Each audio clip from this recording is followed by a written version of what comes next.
Time for the 49ers Rush Podcast. You know, one of the most common takeaways, I was at, training camp as much as I could be, all the ones that were open and whatnot. It was awesome, but, I'd go there with different friends and, media members, and you'd be around other people and you hear people talk and all those things. And one of the most common kind of phrases was, "Who is that gigantic guy?" It was number 59. New addition, linebacker De'Vondre Campbell. Like, he's huge. And you look at, linebacker metrics and whatever else. He's 6'4", 232. And, all right, that's pretty big. There's no doubt about it. But whenever he's standing next to Fred Warner, he's bigger than Fred. Like, the size just jumps out. Because you've always had Fred Warner and Dre Greenlaw. And Greenlaw's much shorter, much stouter. Like thumper, he's smaller. He's a lot smaller.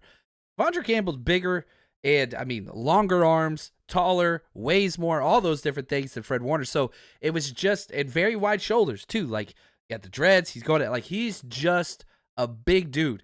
And it didn't matter how many times I went. I think I made 10 or 11 practices. It's shocking. That is a big dude. Because used to it was that with Eric Armstead and Javon Kinlaw. Right? They were just these towers that you just, from the sideline, and I get it, the broadcast view's awesome and all those things, but whenever you're there and you see everybody in skill, and it's just like, wow, De'Vondre Campbell's him. And that dude's first one off the bus. We always used to joke about that in the coaching world, right? All right, who's the biggest, baddest looking dude? You're off the bus first to intimidate the other school we're playing, whatever. It's De'Vondre Campbell. New addition for the 49ers. He comes in number 19. First year for the 49ers. We put such a premium on that linebacker spot in this defense, and you have to, because the 49ers are a team whose scheme, we are light in the box. That tackle-to-tackle box, 7 yards deep. We put 6 there. Yeah, we play a number 3 linebacker on 20% of our snaps, but we're mostly in the nickel. We don't walk down our safeties very often. We play 6 in the box, and we ask our guys, and those 6 guys, the 4 D linemen and the 2 linebackers, you got to play up. So this is a position that the 49ers have invested heavily in. Obviously, you have all the extensions to Dre Greenlaw. You can go to draft capital with the drafting of, trading up in the first round for Reuben Foster. That didn't work out. Luckily, you got Fred Warner next year. Luckily, you got Dre Greenlaw the year after that. Those are huge things. But Greenlaw's not playing this year. Now, I think he will come back, at least at the start of the year. Let me preface that. When he tore his Achilles, he's going to miss 9 months, period. So I think he comes back, best case scenario, middle of November. But you can't plan on that. You have to move forward for a defense that is so reliant on the linebacker position. And that's why they brought in De'Vondre Campbell. Comes in number 19 on our list. On our 4 ballots, rank 1 through 91. His highest rank was 11. His lowest rank was 25. How important is he going to be? He's taken all the first-team reps, and he's looked really, really good through training camp. I doubt we'll see too much of him in the preseason. He's 30-plus years old. He's played a long time. He's going into, I think, year 9. Been around for a while. And so that's an addition because he's played so much. Shout out to my man Josh, executive producer of this show. So, jersey number 59, 6'4", 232, 33 and 5/8 inch arms. He has longer arms than Colton McKivitz. That's top 90th percentile of linebackers in the NFL.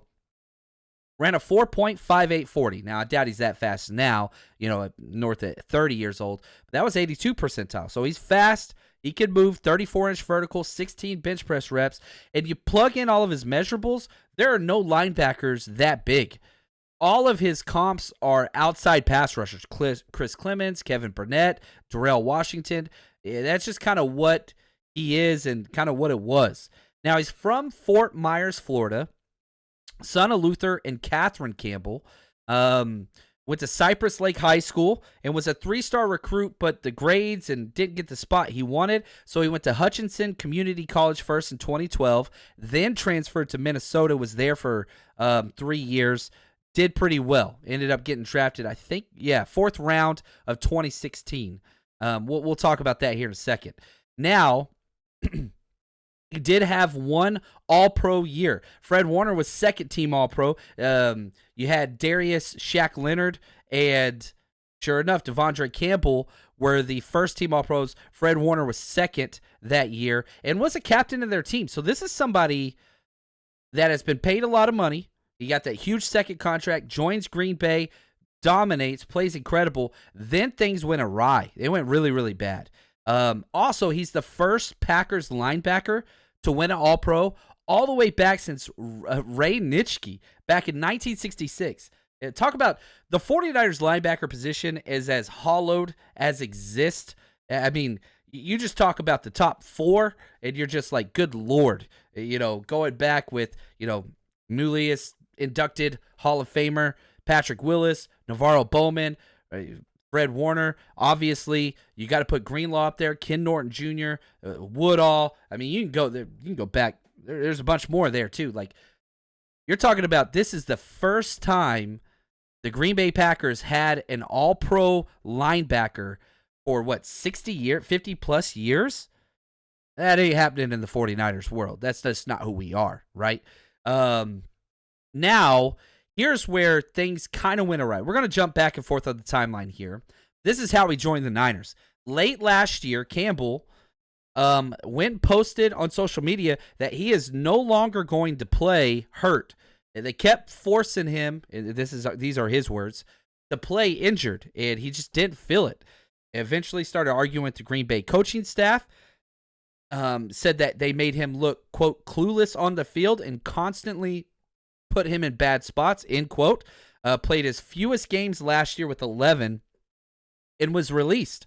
He had 3 years left on his deal. It was a 5-year, $50 million deal signed in 2022. He got released a year later. What that looks like, I don't know. And whenever they released him, he said, quote, they didn't even tell me. And this was after they said that Aaron Jones and him were part of their future plans, end quote. Both those players got released without even having a conversation. I don't know what's going on at Green Bay. It's just weird. But he came out this year and put on Twitter, quote, I can't even lie. I'm having so much fun playing football again. The situation I was in was making me lose my love for the game, but I'm back having fun, and I love that for myself. Thank you, God, end quote. He put that on Twitter on the 20th of May this year. And let's go now just to Johnny Holland. This is Johnny Holland talking about De'Vondre Campbell and how he's been since he joined the 49ers. Well, he's been awesome, man. I've been watching him play for a long time. And when he was a rookie in, I think, 2016 at Atlanta, and it's his 9th year in the league now, and he's gravitating to our system, and he's just such a good awareness and coverage, and his ability to still run and play, and so we're excited about having him, and he'll fit good in our. My biggest concern for our defense is against the run. It really, really is. De'Vondre Campbell's going to be solid again. I'm not concerned about him. I'm not concerned about Warner. I'm concerned about the defensive tackles. But having him and just that depth with Dre Greenlaw out, it's huge. I mean, this is a guy that has played over 6,000 career defensive snaps. The exact number is 6,459. Shout out to Josh. That dude's a freaking boss. That's a lot of snaps. He's played a lot.